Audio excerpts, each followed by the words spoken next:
Hello दोस्तों, आज हम लोग फिर से बात करने वाले हैं इनकम फ्रॉम हाउस प्रॉपर्टी की। जैसे कि मैंने आप लोगों को calculations computation of income from house property का कैलकुलेशन जो करते हैं, वो इससे पहले वाले वीडियो में बताया है। आज हम लोग बात करने वाले हैं रिमेनिंग हम लोगों के पास जो 4 टाइप्स के हाउसेस और अवेलेबल्स होते हैं। जस्ट लेट आउट पर्पज से अगर हाउसेस हम लोगों के पास है तो उसका कैलकुलेशन तो मैंने आप लोगों को इससे पहले वाले वीडियो में समझा दिया है। अब हम लोग बात करेंगे यहाँ पर सेल्फ ऑक्यूपाइड हाउस की, partially occupied and partially let out house and business purpose के जो हाउसेस हैं हम लोगों के पास, या फिर एग्रीकल्चर पर्पस के लिए जो हाउस हम लोगों के पास अवेलेबल है, उनका कैलकुलेशंस कैसे किया जाता है। सो गाइस, बेसिकली हम लोग स्टार्ट करते हैं। ठीक है, तो अगर हम लोग बात करें यहाँ पर सेल्फ ऑक्यूपाइड हाउस की, so guys self occupied houses के लिए यहाँ पर आप लोगों की जो ग्रॉस एनुअल वैल्यू रहेगी वो बिल्कुल पूरी तरह से जीरो रहेगी, निल। ठीक है, यहाँ पर आपको जीरो मेंशंस नहीं करना है, निल मेंशंस करना है, NIL। ठीक है ना। तो जब हम लोग सेल्फ ऑक्यूपाइड हाउस का कैलकुलेशंस करते हैं तो सेल्फ ऑक्यूपाइड हाउस के लिए हम लोगों के पास जो इनकम रहेगी, जो एनुअल इनकम, जो ग्रॉस एनुअल इनकम रहेगी, वो पूरी तरह से रहेगी क्या, नल। ठीक है, अब नल क्यों रहेगी गाइस? हमारा मकान है, हम खुद यूज कर रहे हैं, हम लोग खुद रह रहे हैं उस मकान में, तो क्या हम लोग उसका रेंट पे करेंगे क्या?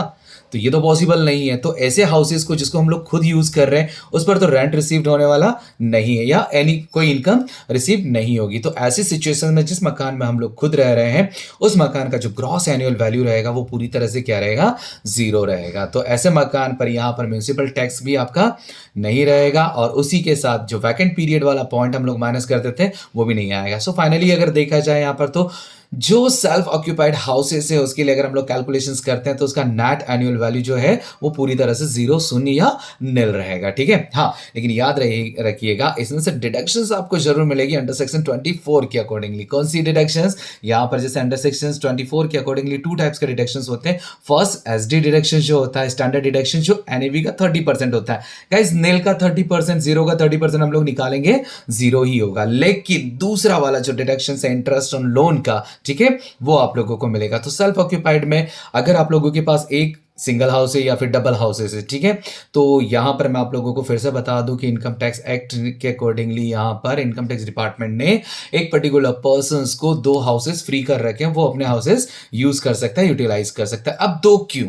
ठीक है, तो 2 क्यों अगर बात की जाए तो एक में तो वो खुद रह रहा है, लेकिन कंडीशंस ऐसी होती है, या तो उस पर्टिकुलर पर्सन को जॉब के लिए कहीं बाहर जाना होता है, या फिर उसके बच्चे अगर हैं तो उनके बच्चों की स्टडीज के लिए वो जहां पर भी, जो जिस शहर में भी उनके बच्चे पढ़ रहे हैं, वहां पर भी अगर वो एक मकान रह लेता है, तो ऐसी सिचुएशन में उस मकान को भी रेसिडेंशियल में काउंट किया गया। तो गाइस, सेल्फ ऑक्यूपाइड हाउसेज जो है वो 2 रहेंगे। ठीक है, 2 एग्जम्प्टेड है। अगर 3 हाउस है तो तीसरा फिर लेट आउट की कंडीशन में जाएगा। ठीक है, या फिर जो नेक्स्ट कंडीशंस आती है उस कंडीशन में उसको इंक्लूड करेंगे। कौन कौन सी? बिजनेस की हो सकती है या फिर एग्रीकल्चर पर्पस की हो सकती है। ठीक, तो NAV जो रहेगा सेल्फ ऑक्यूपाइड हाउस का वो जीरो रहेगा, उस पर SD पूरी तरह से जीरो रहेगा, क्योंकि 30% हम जब निकालेंगे जीरो का, वो जीरो ही आना है। ठीक ना, आगे बढ़ते हैं। तो यहाँ इंटरेस्ट ऑन लोन की अगर बात की जाए तो इंटरेस्ट ऑन लोन के लिए, जैसा मैंने आप लोगों को इससे पहले वाले वीडियो में क्लियरली मेंशन किया था कि इंटरेस्ट ऑन लोन जब सेल्फ ऑक्यूपाइड हाउस की बात की जाती है तो सेल्फ ऑक्यूपाइड में हम लोगों को यहाँ पर डेट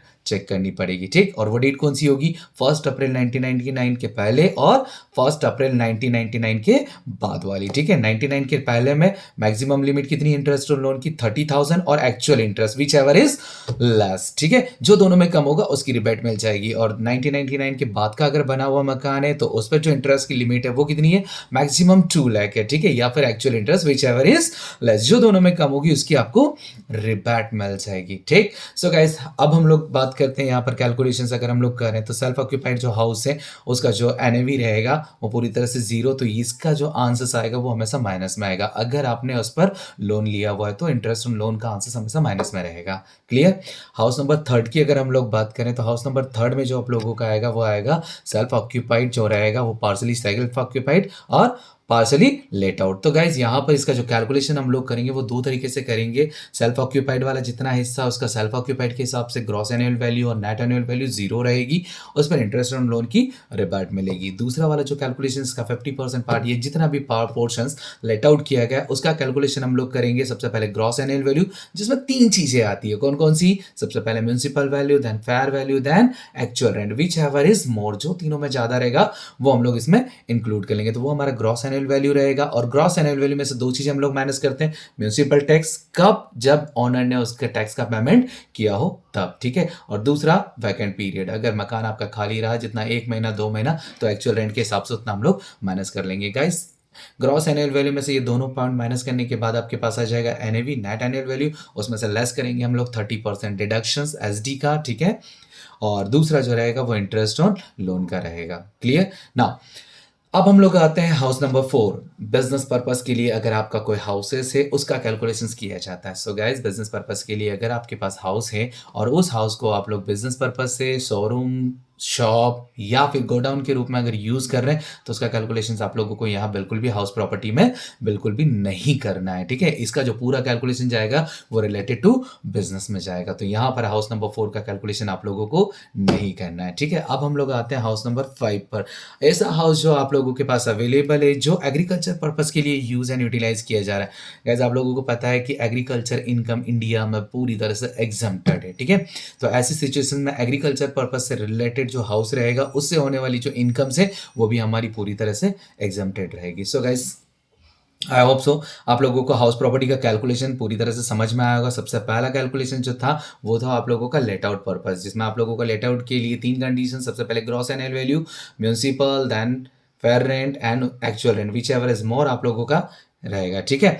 तो उसमें से दोनों पॉइंट आप लोगों का म्यूनिसिपल टैक्स और वैकेंट पीरियड माइनस करने के बाद नेट एनुअल वैल्यू, और नेट एनुअल वैल्यू में से फिर हम लोग लेस करेंगे डिडक्शन अंडर सेक्शन 24 के अकॉर्डिंगली, ठीक है। तो कितना रहेगा 30% SD and second interest on loan. दूसरा आप लोगों का सेल्फ ऑक्यूपाइड, जिसका कैलकुलेशंस आप लोगों का ग्रॉस एनुअल वैल्यू और नेट एनुअल वैल्यू पूरी तरह से जीरो रहेगा, उस पर रिबेट आपको मिलेगी इंटरेस्ट ऑन लोन की। थर्ड हाउस आप लोगों का जो है वो partially let out and partially self occupied, जो दोनों का मिक्स रहेगा। फोर्थ हाउस आप लोगों का जो है वो कौन सा है, बिजनेस पर्पस के लिए, जिसका कैलकुलेशन आप लोगों को यहाँ बिल्कुल भी नहीं करना है। फिफ्थ हाउस जो रहेगा वो एग्रीकल्चर पर्पस के लिए, उसका कैलकुलेशन भी नहीं किया जाना है, ठीक है। सो गाइज, इस टाइप से जो टोटल पांचों हार्ट से इनकम, जो आपकी पांचों हाउसेस से इनकम आएगी, वही इनकम आपकी प्लस या माइनस करने के बाद जब आप लोग देखेंगे तो वो टोटल इनकम आपकी कहलाएगी taxable income from house property. Guys, इसमें एक पॉइंट और मेंशन करना चाहूंगा मैं यहाँ पर। कभी कभी क्या होता है कि कुछ क्वेश्चंस में आपको यहाँ पर जो कुछ पॉइंट इंफॉर्मेशन गिवन होती वो होती है रेंट एक्ट एप्लीकेबल होने पर। सो गाइस, रेंट एक्ट अगर एप्लीकेबल होता है तो ऐसी सिचुएशन में फिर हम लोगों का थोड़ा सा कैलकुलेशन बढ़ जाता है, और ये कैलकुलेशन जब बढ़ेगा तो इसमें हम लोगों की नॉर्मल कंडीशंस में कैलकुलेशंस करेंगे और दूसरा करेंगे यहाँ पर स्टैंडर्ड रेंट के अकॉर्डिंगली। इसकी क्वेश्चंस में इंफॉर्मेशन आपको गिवन होगी, ठीक है। तो रेंट एक्ट अगर एप्लीकेबल होता है तब आपको कंपैरिजन थोड़ा सा करके फिर उस पर कैलकुलेशंस करना होगा। तो वो कैसा, सबसे पहला नॉर्मल सिचुएशन में ग्रॉस एनुअल वैल्यू जो हम लोग आइडेंटिफाई करते हैं, ठीक है, municipal value, then fair rent, then actual rent, whichever is more. दूसरा कैलकुलेशन आपका आएगा यहाँ पर स्टैंडर्ड रेंट और actual rent, whichever is more. इन दोनों में जो ज्यादा होगा उन दोनों वैल्यूज को हम लोग ले लेंगे और उन दोनों में फिर जो कम रहेगा, ठीक है, विच एवर इज लेस, वो हमारे यहाँ पर कहलाएगा gross annual value. I hope so समझ में आया। बाकी की प्रोसेस जो रहेगी वो पूरी तरह से सेम रहेगी, जो डिडक्शन से अंडर सेक्शन 24 के अकॉर्डिंगली। नंबर 1 एसडी आपका 30% एनएवी का, और दूसरा जो रहेगा आपका इंटरेस्ट ऑन लोन का। Thank you.